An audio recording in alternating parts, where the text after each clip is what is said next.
We installed new opener, new wall button. That's the remote. I'm gonna press it now.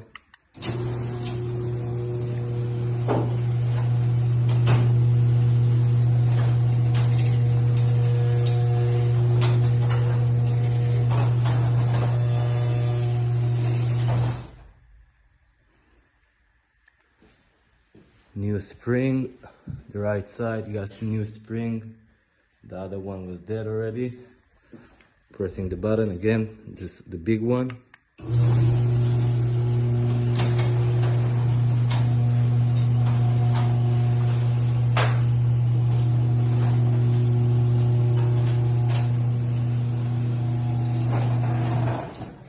All done.